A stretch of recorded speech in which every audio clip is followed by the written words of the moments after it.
हूँ कि इजराइल और ईरान के बीच की ये दुश्मनी 1979 के ईरानियन रेवोल्यूशन से शुरू हुई है। यूएस ने अपनी 2015 में की हुई ईरान के साथ न्यूक्लियर डील कैंसिल कर दी। ईरान का न्यूक्लियर प्रोग्राम और इजराइल के कॉवर्ट कॉप्स ने साल 2000 में काफी टेंशन बढ़ाए लगे और इंडिया जैसे देशों में दिल्ली और मुंबई में प्रोटेस्ट शुरू होने लगे। ईरान के सुप्रीम लीडर अल खमेनी ने जवाब दिया कि इजराइल का वजूद मिटाना हमारा मिशन है। हे गाइस, जून 2025 में इजराइल और ईरान के बीच टेंशंस एक खतरनाक मोड़ पे हैं। मिसाइल टेस्ट्स, साइबर अटैक्स और प्रॉक्सी वॉर्स, ये कोल्ड वॉर है जो कभी भी हॉट वॉर बन सकती है। ये दोनों देश दुनिया के लिए क्यों इतना बड़ा खतरा बन रहे हैं, आज हम खोलेंगे इसकी पूरी कहानी का राज, हिस्ट्री, करंट इवेंट्स और फ्यूचर का रिस्क। तो चैनल को सब्सक्राइब कीजिए और वीडियो को लाइक कर दीजिए। तो चलिए समझते हैं इन जियोपॉलिटिकल क्राइसिस के बारे में। वेट गाइस, वीडियो स्टार्ट करने से पहले मैं आपको बताना चाहता हूं कि इजराइल और ईरान के बीच की ये दुश्मनी 1979 के ईरानियन रेवोल्यूशन से शुरू हुई है और आज ये दुनिया के लिए सबसे बड़ा खतरा बन रही है। तो चलिए कहानी को शुरुआत में जाके शुरू से समझते हैं। गाइज, इजराइल और ईरान का झगड़ा 1979 के इस्लामिक रेवोल्यूशन से शुरू हुआ है, जब ईरान ने इजराइल को अपना दुश्मन नंबर 1 कहा और ईरान का न्यूक्लियर प्रोग्राम और इजराइल के कॉवर्ट कॉप्स ने साल 2000 में काफ़ी टेंशन्स बढ़ाए। ईरान के हिजबुल्लाह ने लेबनान से इजराइल पे अटैक्स किए और इजराइल ने सीरिया में ईरान के बेसिस को बॉम्ब किया, जैसे अल जजीरा के basis. Health Ministry says one woman was killed and 11 others were injured in an Israeli strike on an apartment in Nabateh, southern Lebanon. Reports say this could be part of strike announcement by देखिए, Iran के लिए Israel एक ideological danger है, लेकिन Israel के लिए भी Iran का न्यूक्लियर प्रोग्राम एक काफ़ी बड़ा डेंजर है। अब हुआ क्या, 2025 तक आते आते ईरान के यूरेनियम इनरिचमेंट 60% पे पहुंच गए और इजराइल ने यूनाइटेड नेशंस में ये वार्निंग दी कि ये न्यूक्लियर बॉम्ब्स का रास्ता है और यूएस ने अपनी 2015 में की हुई ईरान के साथ न्यूक्लियर डील कैंसिल कर दी, ये कह के कि ये काफ़ी बड़ा खतरा है, और सारे सैंक्शंस यानी पेमेंट वापस ले ली। और ईरान ने जवाब में साइबर अटैक शुरू कर दिए इजराइल के बैंक्स और यूएस बेसिस को टारगेट करके। अब देखिए, डिप्लोमेसी तो फेल हो ही रही है, क्योंकि इजरायली पीएम बेंजामिन नेतन्याहू ने ये कहा कि ईरान को रोकना हमारा मिशन है, और ईरान के सुप्रीम लीडर अल खमेनी ने जवाब दिया कि इजराइल का वजूद मिटाना हमारा मिशन है। और ट्विटर पे लोग कह रहे हैं कि ये मिशन एक दिन वर्ल्ड वॉर 3 में बदल जाएगा।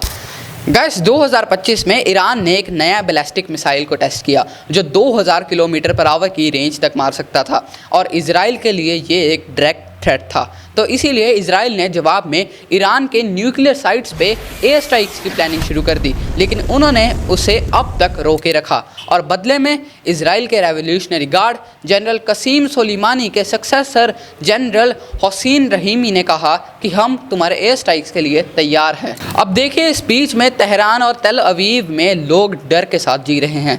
उन बेचारों को हर दिन एक नया थ्रेट मिल रहा है। अब हुआ क्या, ईरान ने साइबर अटैक्स तेज़ी से बढ़ाए और इजराइल के पावर ग्रिड और बैंक्स 2025 में 2 बार हैक हो चुके थे, और जिसमें उन्हें 1 बिलियन का नुकसान हुआ। अब बदले में इजराइल ने ईरान की ऑयल रिफाइनरीज पर साइबर काउंटर अटैक्स किए, जिससे ईरान की इकॉनमी सीधा 5% गिर गई। अब इसके बाद हुआ क्या, हिजबुल्लाह ने लेबनान से सिर्फ रॉकेट अटैक्स बढ़ाए, लेकिन इजराइल ने सीधा गोलन हाइट्स में 10,000 ट्रूप्स डिप्लॉय कर दिए और सिविल टोल शुरू हो गया। सीरिया में लगभग 500 लोग इजरायली स्ट्राइक्स में मारे गए। अब प्रोपेगेंडा दोनों तरफ चल रहा है। इजराइल की मीडिया ने ईरान को ग्लोबल टेरर कहा और ईरान के स्टेट टीवी ने इजराइल को ज़ायनिस्ट ऑक्युपायर बोला। गाइस, देखिए, ये जंग डायरेक्ट तो नहीं है, ये प्रॉक्सी वॉर्स के थ्रू चल रही है। इसमें हुआ क्या, ईरान के हिजबुल्लाह ने लेबनान से 1000 रॉकेट्स इजराइल पे फायर किए और 2025 में इजराइल में 50 सिविलियंस मारे गए। और इजराइल ने सीरिया में ईरान के बेसिस पर 20 एयर स्ट्राइक्स की, जिसमें 200 ईरानियन सोल्जर्स मारे गए। देखिए, अब वो सोल्जर्स थे या टेररिस्ट, इसके बारे में तो हमें नहीं पता, लेकिन ईरान यही कह रहा है कि वो हमारी आर्मी के सोल्जर्स थे। इसके बाद हुआ क्या, ईरान के ड्रोन्स ने इजराइल के एयर डिफेंस को टेस्ट किया, जबकि इजराइल का आयरन डोम 85% सक्सेस रेट दिखा रहा है। और पर्शियन गल्फ में नेवल टेंशन्स भी काफ़ी बढ़ रही हैं। ईरान की स्पीड बोट्स ने डायरेक्टली यूएस की शिप्स के पास जाके ड्रिल्स कर दिए और इजराइल ने मेडिटेरियन में नेवल एक्सरसाइजेस बढ़ाए और वहाँ थोड़ा कंट्रोल पाया। अब सरकार के बीच में जंग चल रही है, लेकिन सिविल सफरिंग भी बढ़ रहा है। लेबनान में 1 लाख रेफ्यूजीज बने और सीरिया में फूड शॉर्टेजेस आई। ये जंग धीरे धीरे एक ह्यूमैनिटेरियन क्राइसिस बन रही है। गाइस, ये टेंशंस अब ग्लोबल क्राइसिस बन चुकी हैं। यूएस ने अपना aircraft carrier USS Gerald Ford Persian gulf में भेज दिया और इजराइल को 5 बिलियन के आर्म सप्लाई किए। देखिए, यूएस प्रेसिडेंट जो बाइडेन ने कहा था कि इजराइल का डिफेंस सिस्टम हमारी प्रायोरिटी है, लेकिन डिप्लोमेसी भी ज़रूरी है। अब हुआ क्या, यूएस का सपोर्ट देख के रशिया और चाइना ने ईरान को सपोर्ट किया आर्म्स और साइबर टैक्स देकर, और रशिया ने यूनाइटेड नेशंस में वेटो लगाया। देखिए, ये एक सुपर पावर गेम बन चुका है। यूएस और रशिया अपने इन्फ्लुएंस के लिए मिडल ईस्ट को चेस बोर्ड बना के खेल रहे हैं, और इसमें बाकी कंट्रीज़ को क्या फ़र्क पड़ रहा है? बिल्कुल पड़ रहा है। ऑयल प्राइसेस 150% से ज़्यादा बढ़ गए और इंडिया जैसे देशों में दिल्ली और मुंबई में प्रोटेस्ट शुरू होने लगे। लोग बोल रहे हैं कि भाई, क्या ये जंग हमें भी इफेक्ट करेगी?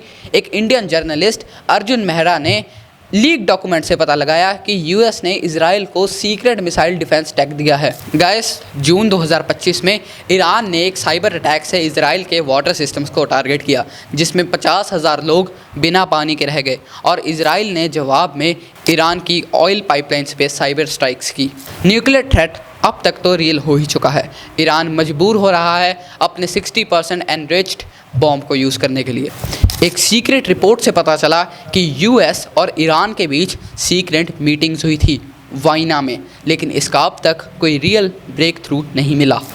दोनों देश के सोल्जर्स कह रहे हैं कि हम जंग लड़ने के लिए तैयार हैं, लेकिन ये बिल्कुल साफ है कि अगर ऐसा ही चलता रहा तो ये जंग ना तो कोई जीत पाएगा ना हार। और ट्विटर पे लोग कह रहे हैं कि अगर ये टेंशन्स नहीं रुके तो न्यूक्लियर वॉर हो सकता है।